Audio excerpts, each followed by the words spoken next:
Hey, it's a guy named Eli, and I'm bringing forward another video. Today we got the Buffalo Bills draft. Now, I know it's been a bit of a gap in between posting, and there's been a while since the draft, but class has been finishing up around here. There's been exams rolling around, a pretty stressful time, so let's try to get those out of the way to give the most in-depth, opinionated, but slightly in-depth analysis of the Buffalo Bills draft picks. So, in one take, let's see how we can do it. With the 30th overall pick, it is known that the Buffalo Bills selected Gregory Rousseau, a defensive end. Now, with the players on the board, I think there was no better pick than Gregory Rousseau. In my mock draft video, I had Najee Harris going to the Bills, which in hindsight is pretty foolish. I think some of the picks we couldn't even expect. I mean, I had Travis Etienne going to the Steelers. Instead, they were picked up by the Jaguars for whatever reason, but other than that, it's not a video about them. It's about the Bills. Gregory Rousseau is amazing. He's a giant. He's an amazing edge rusher. Had an amazing rookie season. Even though he opted out of last year, that really doesn't matter.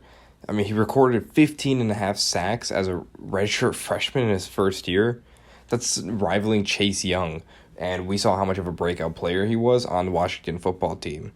I think he's going to be the perfect fit for the Bills and definitely help the defense, because the defense was definitely a weak spot of the Bills. And I think it was pretty clear this season, instead of past seasons. I look at the 2019 season. The Buffalo Bills offense wasn't the greatest thing. Josh Allen was still throwing a lot of interceptions. He's going to ball out more, but with a low completion percentage and high turnover rate, a lot of fumbles. I mean, every Bills fan knows when he would go in for the run, he just knew he was going to fumble. But then the defense was carrying it. And last year, the 2020 season, the offense does great, but what does the defense do? It just slacks off a bit. I mean, we losing a few players, Ludulili to opting out, losing Alexander in the offseason. So let's hope that these are some of the pieces put together to get this defense back on track. In the second round, the Buffalo Bills selected Carlos Basham Jr., another defensive end, and I think it's an amazing pick because it's just another great pass rusher. And it'll be great for depth. And I'm starting to see like a little pattern that the Bills are going for here. In the AFC Championship against the Chiefs, we all remember watching, it was pretty hard to get to Patrick Mahomes. No matter how much he scrambled, we just couldn't reach the quarterback. We also see division rivals, Jets and Patriots, pick up quarterbacks, and the Patriots picking up Mac Jones, the Jets picking up Zach Wilson. I'm starting to see a little bit of a pattern with these edge rushers. It's almost as if we want to get to the quarterback and kill them. I mean, you don't pick up two amazing pass rushers, bolster up this defense in such a pattern. I mean, it's going to work. Watching the Super Bowl, Chiefs and Buccaneers, the one thing that won the game was defense. Patrick Mahomes never had enough time to get a pass off, and it showed. They didn't even score a single touchdown. So being able to reach the quarterback was a big problem this year. I think these are the holes that we need to fill, and I think these are the holes that we did fill with these picks. Now, in the third round, before I continue with this, I just want to let you know that this is not an opinionated matter. This is purely facts. Now, in the third round and third pick, the Buffalo Bills selected Spencer Brown, an offensive tackle. This dude is a giant. Absolutely the person we needed. The Buffalo Bills lacked an offensive line. Now, the offensive line wasn't terrible. I mean, there's worse. There's the Bengals who got Joe Burrow killed. There's the Seahawks who were trying to get Wilson killed. And now we have a better offensive line. Spencer Brown, giant. Bills Mafia, you see him jump through the table, he's 100% on board. That is just the energy we need. Let's following up. The fifth round, Tommy Doyle, offensive tackle. This is good for competition. I mean, it's a bit later, so you're not going to see much of a performance, I don't think, compared to some of the other guys.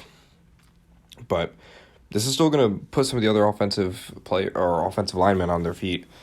Definitely drafting deeper into a position like this will encourage a lot of more competition and players to step up their game. Now, I think all of the players are playing to the best of their ability. I mean, I'm just sitting in a chair. I'm not out there actually playing. But getting this pick will lead some of the older players to a bit of a fire underneath them, get something to keep them moving, sort of increase the depth in that position. Entering the 6th round, the Bills did something I did not necessarily expect. They drafted Marquise Stevenson at wide receiver.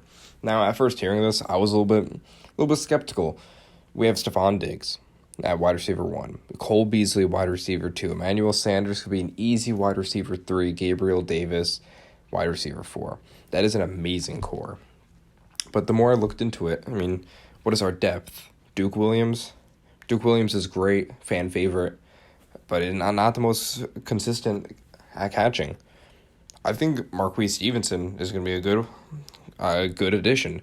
He's a great wideout. He stands at 6'1".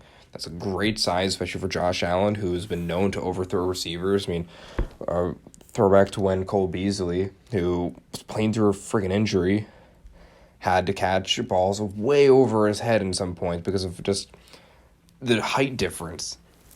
So I think this is going to sound silly, but when you have a 6'5" quarterback throw into a 5'8" receiver, sometimes there's a big gap in between. I think that's like bridging that gap with taller receivers, something that's going to work. It gives them more competition and more depth. We lost John Brown over the offseason, ended up giving us Gabriel Davis, which I think was a huge upgrade, but keeping that depth is going to be amazing, keeping the air game strong. Next, into 6th round, we had Damar Hamlin, a safety. This adds some good depth. I mean, the Bills are really beefing up this defense this year, and I love that. Trust the process. I have not seen anything that Brandon Beane has done wrong so far. Every single pick that has led us to this point is great. You don't know the excitement. Well, if you're also a Bills fan, you know the excitement of watching us go to the AFC Championship. But going all that way and seeing the growth of this team from the days when Rex Ryan was our head coach is insane. So the McBean combo is just great. Just adding more depth. I mean, I don't know much about this player. I'll be honest. I didn't do my research. I'm just here recording this on my phone, looking at a few notes. I don't have as much on this Damar Hamlin guy, I'll be honest. But I will say, I trust his pick 100%. It's a position that we needed. And then that feeds into the next pick, which was directly afterwards. The next pick, and I don't want to be this guy, this YouTuber, but come on. If you made it this far, I mean, we're almost at the 8-minute mark. Just like and subscribe, please. Okay. Anyway, the exactly next pick, Rashad Wildgoose, cornerback. And this dude's name says it all. I mean, Wild Goose. It's a good position. We needed it. He may not have been the best. Maybe been a bit of a waste. I don't think it's a wasted pick. I mean, you picked a guy with the name Wild Goose. This guy needs to make the starting roster because I need a jersey immediately. And I don't care about the skill if the dude's name is Wild Goose. That's all I need to say. Then closing out the draft in the 7th round, Jack Anderson, offensive guard. This is just more for that offensive line. Good protection for Josh Allen. Good depth for the line. And, I mean, it's the 7th round. Not much to say. We drafted undrafted free agents, but that's for another time to talk about the free agents that Buffalo picks up. I'm going to do that one around early June. Now, some things I'd like to talk about that I would like to sort of glaze over a little bit. The idea of drafting a running back was a little bit of a positive image in my head when I made my mock draft. Upon revisiting this idea, I think it was very smart for the Bills not to draft a running back. Especially not in the first round. Not that there were many on the board. I mean, even if Najee Harris or Travis Etienne you are on the board, I don't believe that the first round running back is the way to go. And we could see in the coming weeks, possibly at the signing of running back in free agency, or Zach Moss and Devin Singletary stepping up to the plate, and honestly, Devin Singletary becoming like his rookie form again. I'd love to see that. There's some more signings that are rumored. I mean, Zach Ertz is still on the Eagles. I don't think we need a tight end. I'd love to see it. Anyone who's ever played Madden with me knows how much I love tight ends, but There's also Richard Sherman, which I think would be a great fit for cornerback, but definitely some things to look at in free agency. Overall, this draft, if I were to give it a draft grade, I would give it a B. And the reason why I'd give it a B is because anything higher or lower is stupid. We don't know how these players perform or how these players can perform. So, I mean, there's draft kings, there's busts.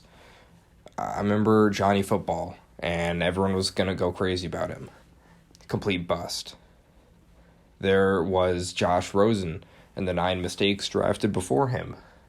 And easy to say, you probably have not heard of Josh Rosen if you just recently got into football, because he was a complete failure in the same draft that we got Josh Allen.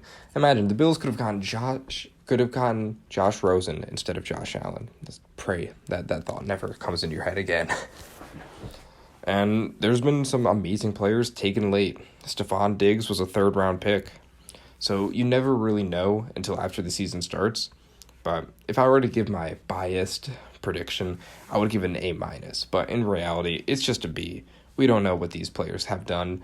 We don't know what they can do. We don't know what impact they're going to have for the team or how long they're going to be on there. I mean, Marshawn Lynch used to be a Bill. I mean, not that many people remember that, but he used to be a Bill. And so was Stephon Gilmore. Just things change, players change, so I give it a B for right now, but I can see these players sticking with Buffalo for a while and doing a lot of great things on the team. So, there it is. That is my sort of lengthy video on the Bills draft analysis, a little bit of run-on, but just going to get this out. I want you guys to know what you think. I want to know what you think. If I should cover another team in specific, comment down below. And what I should do next. I'd love to hear from you guys. But anyway, this is a good video, and I'll see you guys on the next one.